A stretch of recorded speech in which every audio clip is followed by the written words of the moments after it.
Hello dear friend, कैसे हो आप लोग। आई होप कि आप लोग स्वस्थ और मस्त होंगे।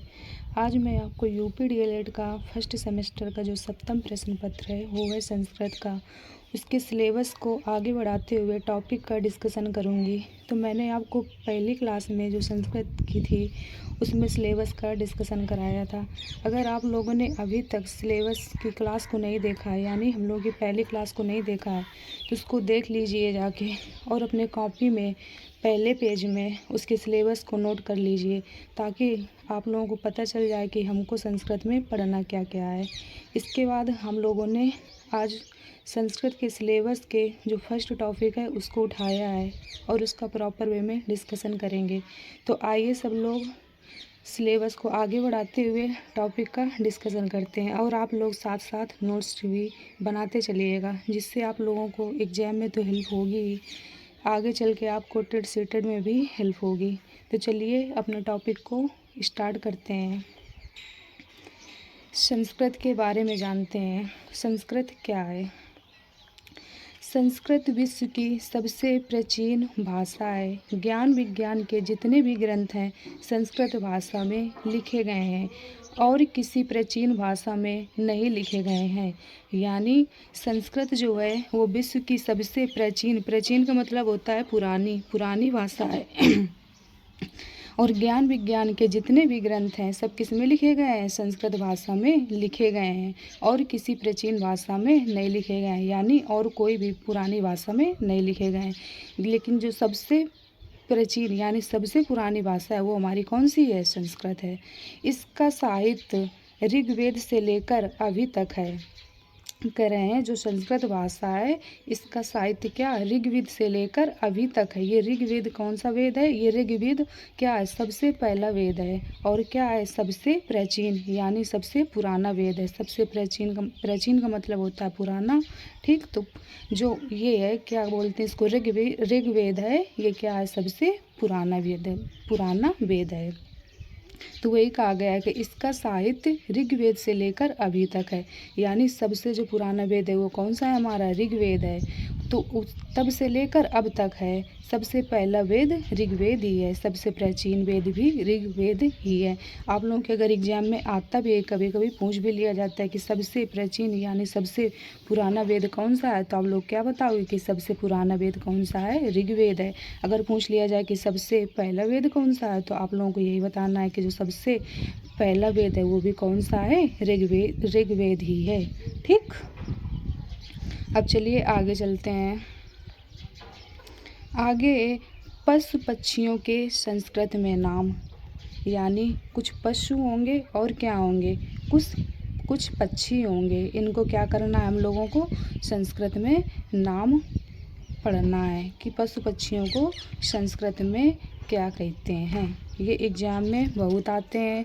25 नंबर का तो पेपर होता है आप लोगों का, तो कम से कम 4-5 नंबर के पूछे जाते हैं। इसलिए आपको क्या करना है?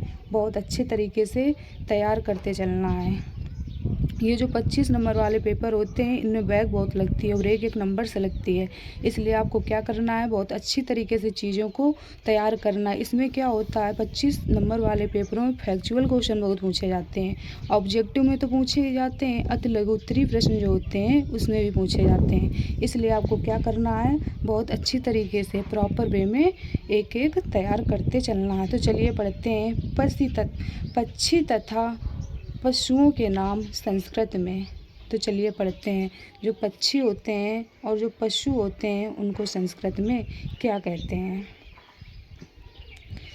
अभी तक काफ़ी टाइम से आप लोगों ने संस्कृत नहीं पढ़ी होगी ना, लेकिन अब आप लोगों को कोई टेंशन लेने की ज़रूरत नहीं है। जैसे पढ़ाते चलें स्टार्टिंग से वैसे आप लोगों को समझते चलना है, तो आपको कठिन भी नहीं लगेगी। ओके,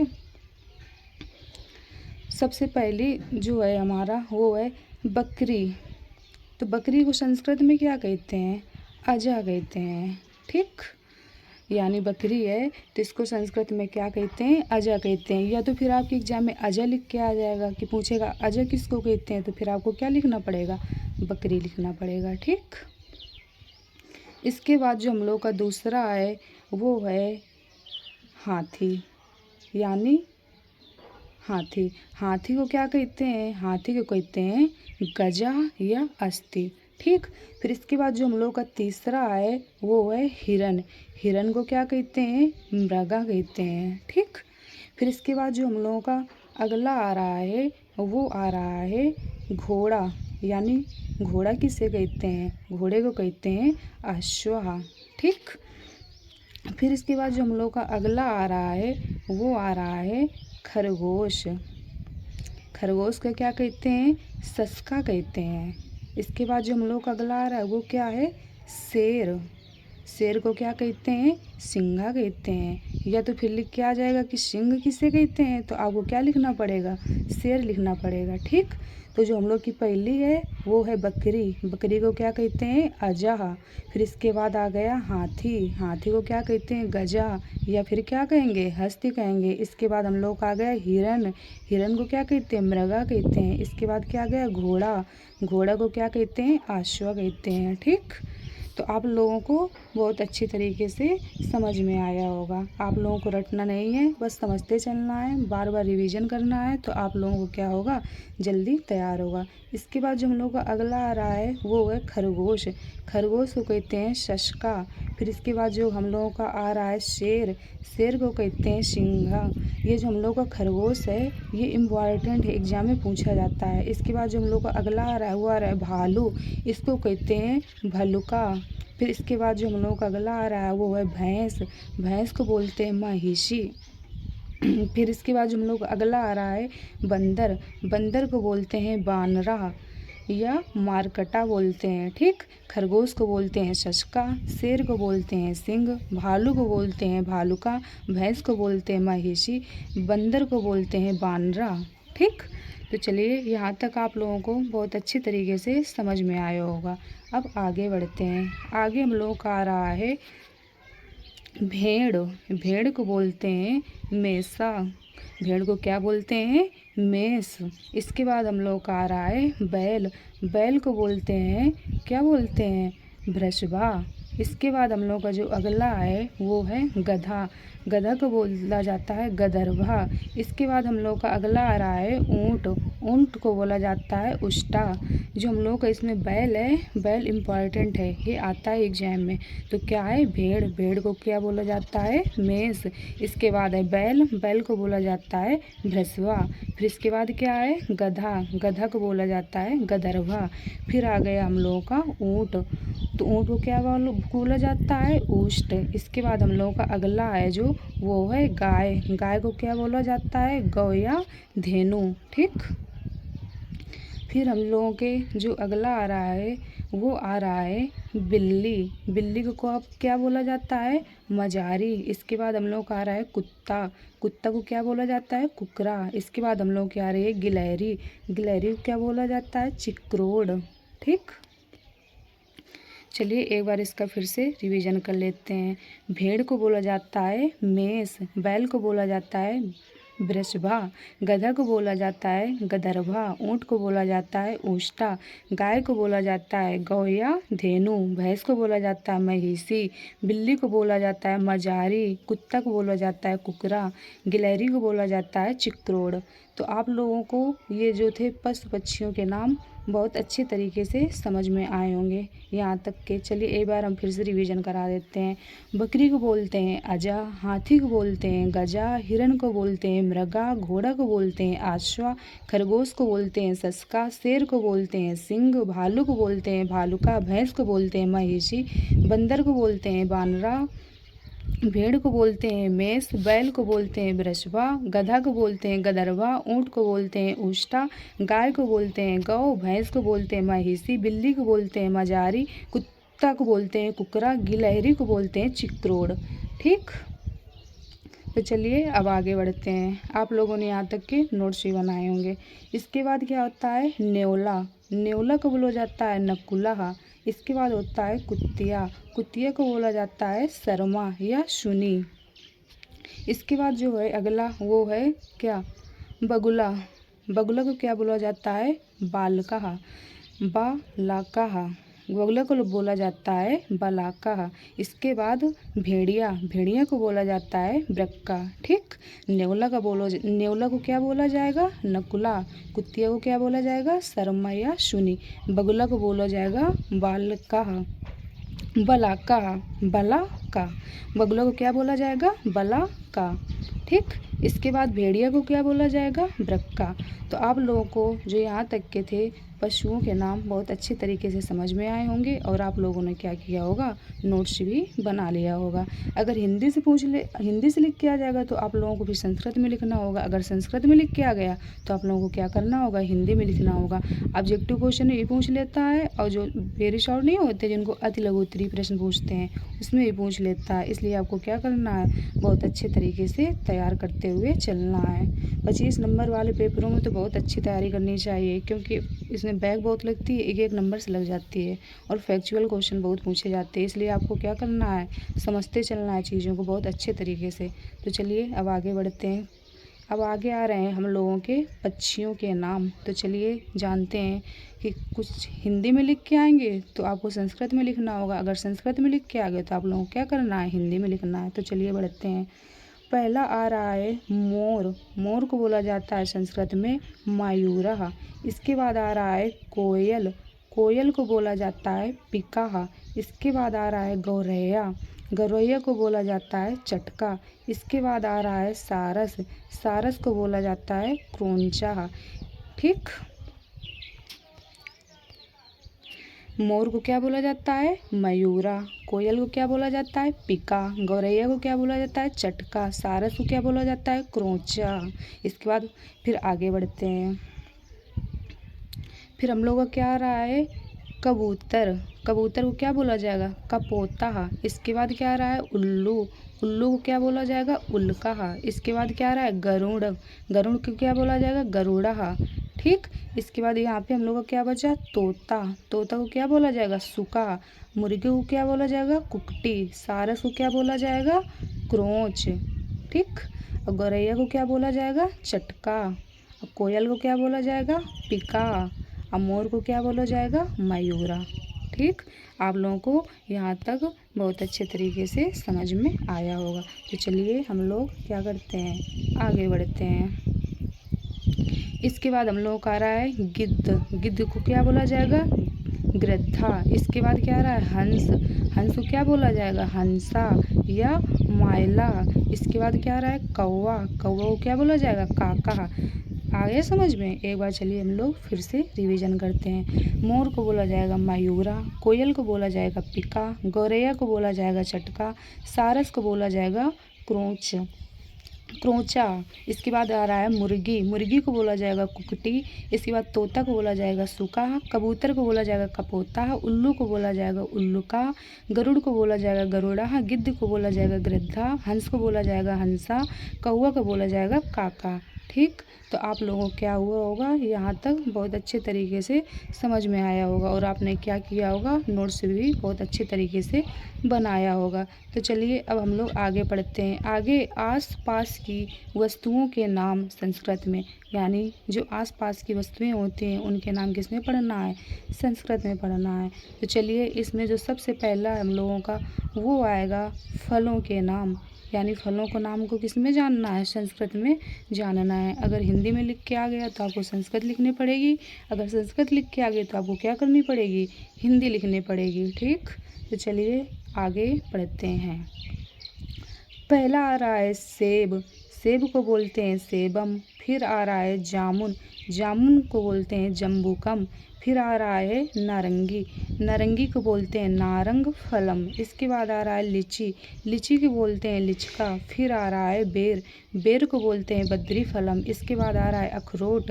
अखरोट को बोलते हैं अछोटम। ठीक। इसके बाद आ रहा है खरबूजा। खरबूजा को क्या बोलते हैं? खरबूजे को बोलते हैं व्रत करकटी। ठीक। तो चलिए एक बार स्टार्टिंग से फिर से पढ़ते हैं। सेब को बोलते हैं सेबम। सेब इम्पॉर्टेंट है, आता भी है एग्जाम में। जामुन को बोलते हैं जम्बूकम। इम्पॉर्टेंट तो मान लीजिए सभी है, लेकिन होता नहीं ये कोई चीज़ लगा करता है कि ये ज़्यादा पूछी गई है तो उसको और इम्पॉर्टेंट मान लिया जाता है जो चीज़ आ चुकी है। तो ये सेब है तो ये इम्पॉर्टेंट है, आया है एग्जाम में। तो सेब को क्या बोलते हैं? सेबम। जामुन को क्या बोलते हैं? जम्बू फलम। इसके बाद नारंगी को क्या बोलते हैं? नारंग फलम। इसके बाद आती है लीची। लीची को क्या बोलते हैं? लिचिका। इसके बाद है बेर। बेर को क्या बोलते हैं? बदरी फलम। इसके बाद आता है अखरोट। अखरोट को क्या बोलते हैं? अछोटम। इसके बाद आता है खरबूजा। खरबूजे को क्या बोला जाता है? व्रत करकटी। ठीक, तो यहाँ तक आप लोगों को बहुत अच्छी तरीके से समझ में आया होगा और आपने क्या किया होगा? नोट्स भी बनाया होगा। अब चलिए आगे बढ़ते हैं। अंगूर। अंगूर को बोलते हैं द्राक्षा फलम। इसके बाद आता है नाशपाती। नाशपाती को बोलते हैं अमृत फलम। इसके बाद आता है अनार। अनार को बोलते हैं दांडीमम। इसके बाद आता है अंजीर। अंजीर को बोलते हैं अंजीरम। इसके बाद आता है नारियल। नारियल को बोलते हैं नारिकेलम। इसके बाद आता है खजूर। खजूर को बोलते हैं खजूरम। इसके बाद आता है चीकू। चीकी को बोलते हैं चिकूल। तो चलिए एक बार फिर से रिवीजन करा देते हैं। अंगूर को बोलते हैं द्राक्षा फलम। नाशपाती को बोलते हैं अमृत फलम। अनार को बोलते हैं दांडीमम। अंजीर को बोलते हैं अंजीरम। नारियल को बोलते हैं नारिकेलम। इसके बाद आता है खजूर। खजूर को बोलते हैं खजूरम। चीकू को बोलते हैं चीकूल।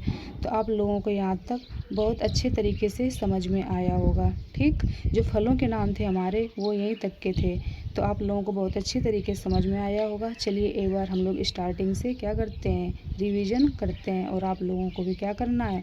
रिवीजन करते हम चलना है। मतलब आज तो करना ही करना है, नोट्स बनाना है। इसके बाद फिर क्या करना है? डेली नोट्स, मतलब कि नोट्सों को क्या करना है? रिवीजन करते चलना है। तो चलिए एक बार फिर से मैं स्टार्टिंग से आपको बता दे रही हूँ। पशु तथा पक्षियों के नाम संस्कृत में। ठीक, जो बकरी होती है इसको बोला जाता है अजा। जो हाथी होता है इसको बोला जाता है गजा। हिरन को बोला जाता है मृगा। घोड़ा को बोला जाता है आश्वा। खरगोश को बोला जाता है सस्का। शेर को बोला जाता है सिंह। भालू को बोला जाता है भालुका। भैंस को बोला जाता है महिषी। बंदर को बोला जाता है बानरा या मारकटा। ठीक, बंदर को क्या बोला जाता है? बानरा या मारकटा। इसके बाद जो हम लोग का अगला आता है वो आता है भेड़। भेड़ को बोला जाता है मेषा।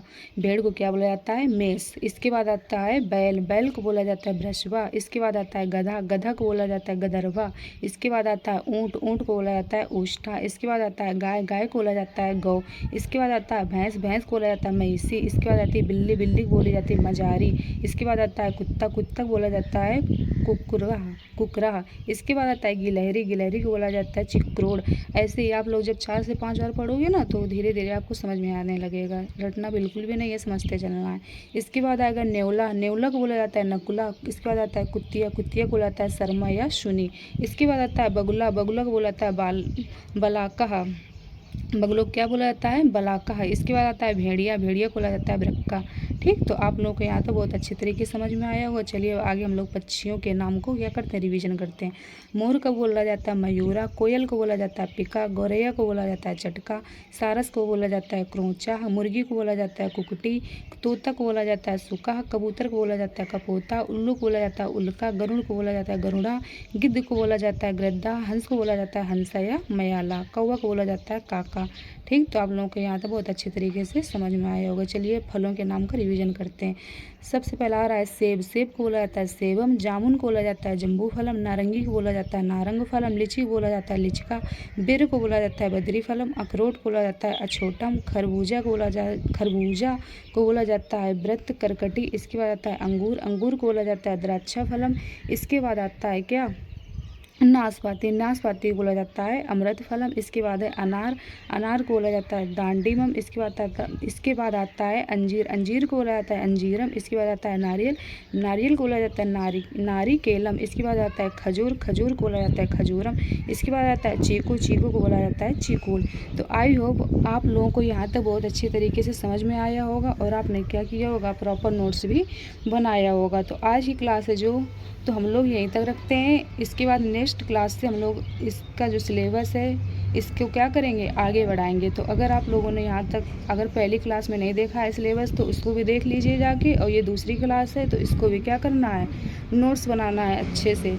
और आप लोगों को अगर ये वीडियो, आप लोगों को क्या करना है, वीडियो देखनी है, बहुत अच्छे से देखनी है। अगर एक बार नहीं समझ में आ रही है तो आप 2-2 बार देखिए, 3-3 बार देखिए, लेकिन देखिए तभी आप लोगों को क्या होगा, ये चीज़ बहुत अच्छी तरीके से तैयार होंगी। और मैं आपको बार-बार बता रही हूँ कि जो 25 नंबर वाले पेपर होते हैं, इनमें बैक बहुत लगती है, एक-एक नंबर से लग जाती है। और क्यों कि लगती है, क्योंकि इसमें फैक्चुअल क्वेश्चन आते हैं ज़्यादा।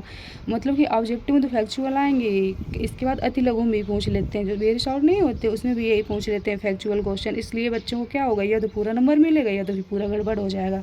इसलिए आपको क्या करना है, बहुत अच्छे तरीके से नोट्स बनाने हैं और रिवीजन भी बहुत अच्छे तरीके से करना है। आप लोगों को वीडियो भी क्या करनी है, अपने दोस्तों के साथ शेयर करनी है, ताकि उन लोगों की भी हेल्प हो सके। और आपको क्या करना है, चैनल को भी सब्सक्राइब करना है, ताकि अगली वीडियो की नोटिफिकेशन आप तक पहुंच सके। ठीक, ओके, थैंक यू।